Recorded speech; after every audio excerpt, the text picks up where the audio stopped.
तुमको क्या लगा था नहीं लौटेंगे? गलत। जब तक तोड़ेंगे नहीं तब तक छोड़ेंगे नहीं। चलिए देखते हैं।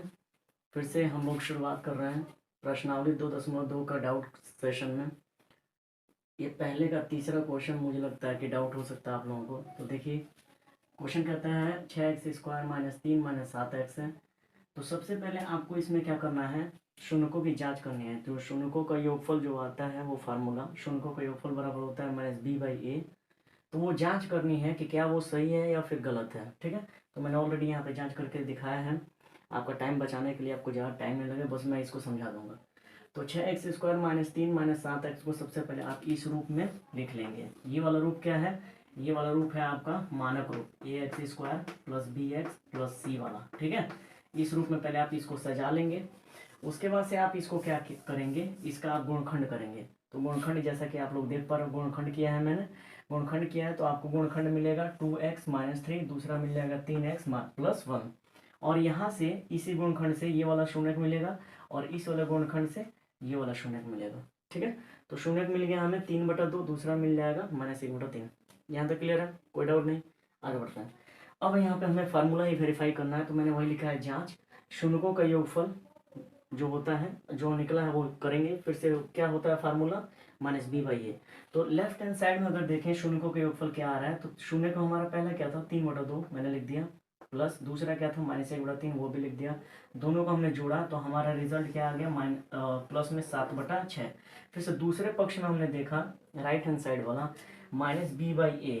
तो b की माइनस लगा दिया मैंने, b की वैल्यू यहाँ से उठाएंगे। b की वैल्यू कितनी दिख रही है, अगर इसकी तुलना मैं करा दूं ax² + bx + c से, तो b बराबर आपको मिल रहा होगा कितना, -7 मिल रहा होगा। तो मैंने 7 रख दिया। बटे में a की वैल्यू यहाँ पे कितनी दिख रही है, 6 दिख रही है, तो 6 रख दिया।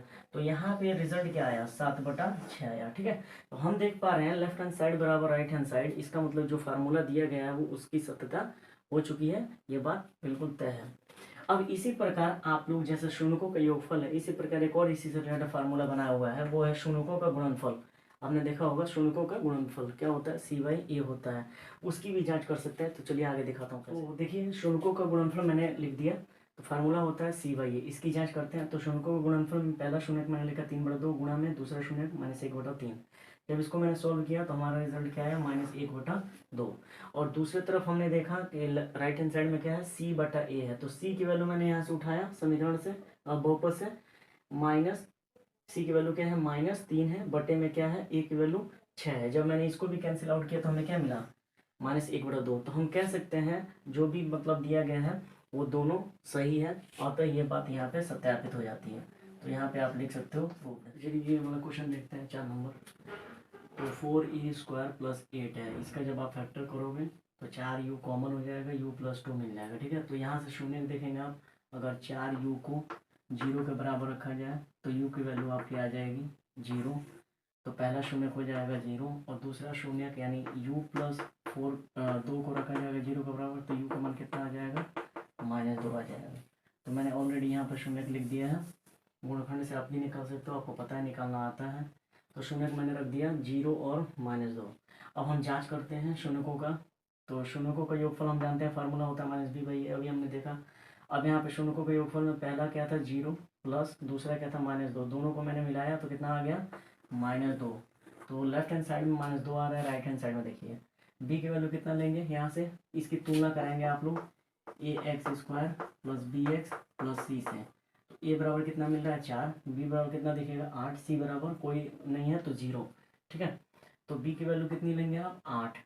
तो -8 बटे में a की वैल्यू कितनी लेंगे 4। जब इसको कैंसिल आउट करेंगे तो फिर से इधर भी क्या मिल रहा है, 2 मिल रहा है, -2 मिल रहा है। तो -2 मैच कर गया। दूसरा फार्मूले की जांच करते हैं, शून्यकों का गुणनफल हम क्या जानते हैं, c/a होता है फार्मूला। तो इसकी जांच करेंगे लेफ्ट हैंड साइड वाला शून्यकों का गुणनफल, पहला शून्य 0 का गुणा किया -2 में, तो रिजल्ट क्या आया 0 आ रहा है। यहाँ भी हम देखेंगे c/a, अभी मैंने बताया c की वैल्यू कितनी लेंगे, इस वाले में c नहीं दिख रहा है। तो आप कोई भी अंक अगर c नहीं दिखता है कोई भी चरासी, तो उसके लिए 0 एज्यूम करते हो। ठीक है, 0 से किसी में प्रभाव मतलब 0 ही ऐसी संख्या है जिससे मान में परिवर्तन नहीं आएगा। तो आप c की वैल्यू क्या लोगे, 0 लोगे। तो 0 लिया, बटे में a की वैल्यू क्या आ गया यहाँ पे, यहाँ से 4 आ गया। तो भाग किया मैंने, तो फिर से इधर रिजल्ट क्या आ रहा है 0। तो हमने देखा लेफ्ट हैंड साइड बराबर क्या आ गया राइट हैंड साइड। तो ये बात प्रूफ हो गई, यानी फार्मूले की जांच हमने कर ली। ठीक है, तो चलिए ये वाला क्वेश्चन देखते हैं। ये क्वेश्चन हमारा t² - 15। तो सबसे पहले हम इसका फैक्टर कर देंगे। एक क्वेश्चन में आ जाएगा आपका, मतलब इसको भी स्क्वायर के रूप में बना लेंगे, जैसे कि इस तरीके से आप स्क्वायर के रूप में बना सकते हैं। कर्णी 15 बनाना पड़ेगा आपको, ठीक है, और इसका स्क्वायर हो जाएगा, और इसको फैक्टर कर देंगे टी प्लस मतलब a + b में, a - b में, ठीक है। और उसके बाद से फैक्टर कर दिया, और फैक्टर से हमें यहाँ से इससे शून्य मिल जाएगा आपको, यहाँ वाले से मिल जाएगा, सॉरी, यहाँ वाले से मिल जाएगा आपको √15 प्लस में, और यहाँ वाले से मिल जाएगा आपको √15 माइनस में। उसके बाद से देखा जाए जांच करने की बात, तो जांच करते हैं। शून्यकों का योगफल हम जानते हैं, जैसे कि फार्मूला होता है -b/a, अभी डिस्कस कर रहे थे। और तो शून्य का योगफल हम इधर साइड में देखेंगे तो -15 पहला शून्य, दूसरा प्लस ये वाला शून्य, दोनों मिला के अगर कैंसिल आउट हो रहा है तो 0 हो जाएगा।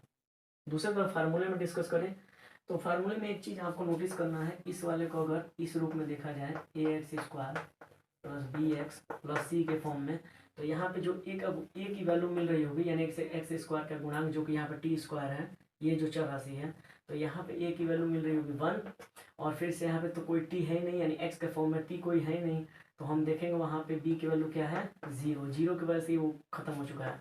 और c की वैल्यू यहाँ पे देखा जाए तो -15। तो ये पहले कंपैरिजन आप लोग कर लेंगे।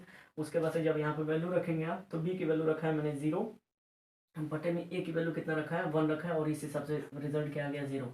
तो हमने देखा ये वाला फार्मूला तो सही है। नेक्स्ट फार्मूला दूसरा होता है, वो चेक करते हैं शून्यकों का योग गुणनफल। तो शून्यकों गुणनफल हमारा फार्मूला होता है c/a।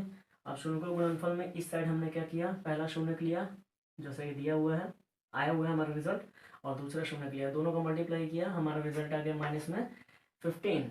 और दूसरी तरफ फार्मूला की वेरीफाई कर रहे हैं, तो मैंने सी की वैल्यू यहाँ से उठा ली कंपैरिजन करके, तो -15 बटे में a की वैल्यू उठा ली 1, तो यहाँ से भी फिर से आ गया हमारा -15।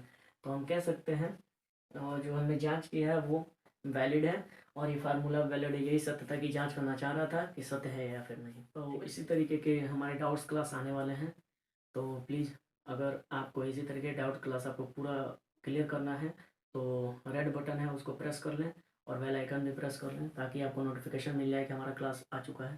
Thank you.